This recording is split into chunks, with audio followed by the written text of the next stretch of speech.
Assalamualaikum warahmatullahi wabarakatuh. Sekarang untuk bagian selanjutnya. A'udzubillahi minasyaitonirrajim. Bismillahirrahmanirrahim. Qala al-musannifu rahimahullahu taala wa nafa'ana bihi wa bi ulumihi fid dharain amin ya rabbal alamin. Wasalisu, adapun kondisi yang ketiga di mana siwakan itu sangat disunahkan, yaitu indal qiyam ila sholati, yaitu ketika seseorang hendak melaksanakan atau mendirikan sholat fardhon aw naflan, baik itu sholat fardu, sholat wajib ya, ataupun sholat sunnah. Wa yata'akkadu aidan fi ghairi salasati al-madhkurati mimma huwa madhkurun fil mutawwalati. Siwak juga menjadi sangat kuat ya, yang kuat itu hukum sunnahnya di kondisi selain tiga yang sudah disebutkan tadi, yaitu adalah kondisi yang sebagaimana disebutkan di dalam kitab yang penjelasannya lebih mendetail. Nah, kondisi-kondisi itu seperti apa? Qiraatil Qur'ani, seperti ketika membaca Quran, wasfiraril asnani, dan ketika gigi itu menjadi kuning. Jadi buat kalian yang giginya kuning, kalian itu mendapatkan kesempatan yang sangat luas ya untuk melaksanakan siwakan dan mendapatkan kesunahnya lebih banyak ketimbang yang giginya putih ya. Nah, itu terjemahnya ya, kurang lebihnya. Sekarang gini untuk analisisnya. Wasalisu, wawunya di situ adalah wawu istinaf bisa, wawu ibtidak juga bisa. Kemudian yang asalisu itu menjadi mubtada, dibaca rafa, tandanya dhammah. Itu kalau secara yang terlihat oleh mata. Tapi kalau secara makna, asalisu di sini itu menjadi sifat ya, dari lafaz atau dari kalimat yang dibuang, yaitu yang dibuang adalah al-maudi'u. Jadi takdirannya wal maudi'u asalisu. Wal maudi'u utawi panggonan asalisu kang kaping 3 gitu. Atau kondisi ya, wal maudi'u utawi kondisi asalisu kang kaping 3 gitu. Sehingga lafaz al-maudi'u yang dibuang ini itu juga sekaligus menjadi mubtada ya. Dan mubtada itu kan bisa dibuang selama sudah maklum. Begitu juga khobar. Cuman yang di sini pembahasannya itu mubtada yang dibuang. Ya baitnya ya sama, yaitu wahat ma yu'lamu jaizun kama itu ya. Taqul zaitun ba'daman indakuma. Tapi ya berhubung di sini kita bahas yang terlihat oleh mata saja, asalisu ya. Asalisu menjadi mubtada, itu tadi sudah penjelasannya. Kemudian indal qiyami menjadi khobar, dibaca rafa, tandanya dhammah yang dikira-kirakan ya.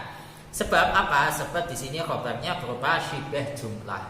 Syibah jumlahnya di sini berupa dhorof ya, berupa dhorof. Dan di sini adalah dhorof zaman ya, ketika hendak melaksanakan atau ketika hendak mendirikan sholat. Atau kalau dijadikan dhorof makan juga ya, sebenarnya juga bisa sih. Tempatnya yaitu ketika hendak melaksanakan sholat ya, kalau menurut saya dhorof zaman, tapi bisa juga dhorof makan ya.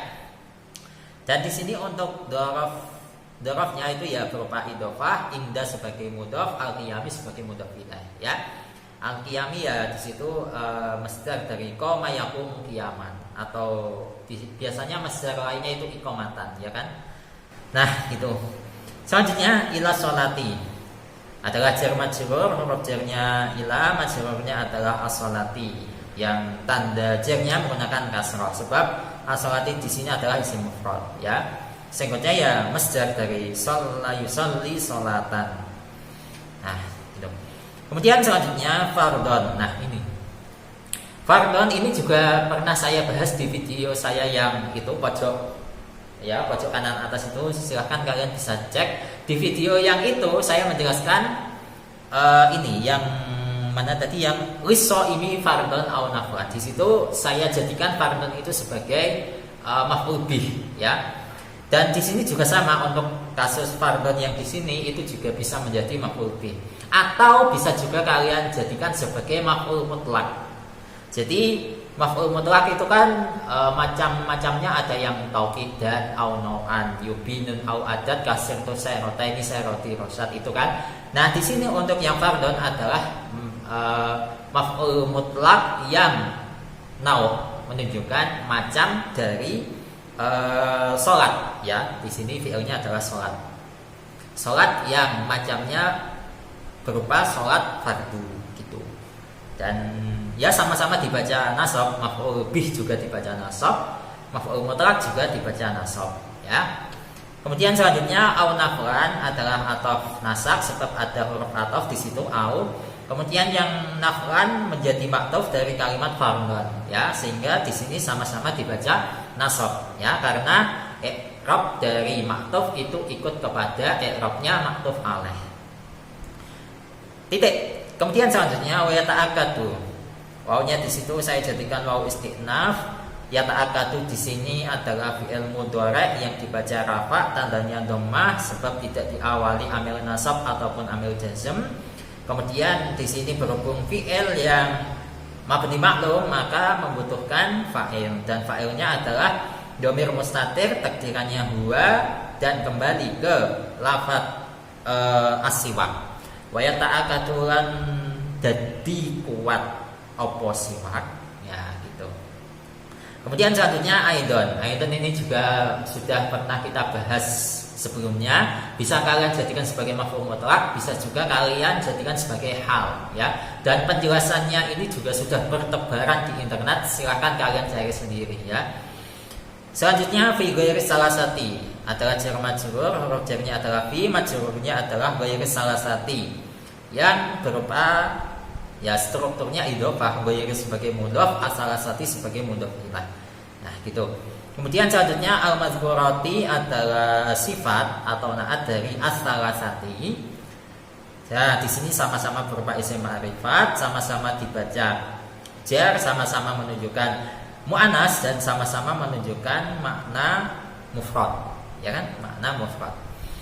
Nah, selanjutnya mimma adalah jar majrur lagi, huruf jarnya adalah min, ya. Majrurnya adalah ma yang berupa isim mausul, sehingga di sini tanda jarnya itu dikira-kirakan, ya. Karena isim mausul hukumnya mabni. Kemudian selanjutnya huwa madhkurun, ya. Saya sebutkan semuanya. Huwa madhkurun ini adalah silah dari isim mausul ma. Ya, silah kan berupa jumlah, dan di sini silahnya itu berupa jumlah ismiyah. Huwa sebagai mubtada, madhkurun ya, madhkurun sebagai khobarnya, ya. Nah, sekarang untuk silahnya kita bahas. Huwa di sini menjadi mubtada, dibaca rafa, tandanya adalah dikira-kirakan sebab huwa di sini berupa isim dhamir, ya. Isim dhamir itu hukumnya mabni, sehingga tanda rafanya adalah dhammah yang dikira-kirakan, ya. Sebagaimana bait itu yang menunjukkan mabni. Wa kullu mutmarin lahu binayajib wa lahu majra kala fi manusib. Kemudian madhkurun. Oh ya, sebelum madhkurun, huwa di sini kan tadi menjadi mubtada, dan ini adalah dhamir yang kembali kepada ma, kepada isim mausul, sehingga huwa di sini juga menjadi aid, ya. Nah, lafaz selanjutnya madhkurun adalah khobarnya huwa, dibaca rafa, tandanya dhammah sebab madhkurun berupa isim mufrad, sehingga ya isim maf'ul dari dzakara yadhkuru dzikran. Kemudian fil mutawwalati adalah jar majrur, huruf jarnya fi, majrurnya adalah al mutawwalati, ya, yang dibaca jar, ya. Tanda jarnya adalah kasrah sebab al mutawwalati adalah isim jamak, ya. Biasanya enggak disebut ya yang isimnya jamak muannas salim, ya. Jamak muannas salim itu tanda jarnya menggunakan kasrah. Artinya itu wa ma bita wa alifin qajumi'a yuksaru, ya, yuksaru fil jari wa fin nasbi ma'an, dikasrah dalam kondisi jar ataupun nasab. Nah, selanjutnya ka qiraatil Qur'ani adalah jar majrur lagi, huruf jarnya kaf, majrurnya berupa idhofah, ya, qiraatil Qur'ani. Qiraat sebagai mudhaf, al-Qur'ani sebagai mudhaf ilaih. Dan ini adalah idhofatul masdar ilal maf'ul, ya. Qiraah itu kan masdar dari qara'a yaqra'u, ya. Al-Qur'ani itu kan objek dari apa yang dibaca, ya. Untuk subjeknya otomatis ya orang yang membaca Quran, qari, ya kan. Selanjutnya wasfiraril asnani, ini adalah ataf nasab sebab ada huruf ataf wawu yang isfiraril asnani di situ menjadi maktuf, ya, dari kalimat qiraatil Qur'ani, sehingga sama-sama dibaca jar, ya. Dan sekian dulu untuk pembahasan kali ini. Wallahu a'lam bishawab. Semoga penjelasannya bermanfaat. Al-Fatihah.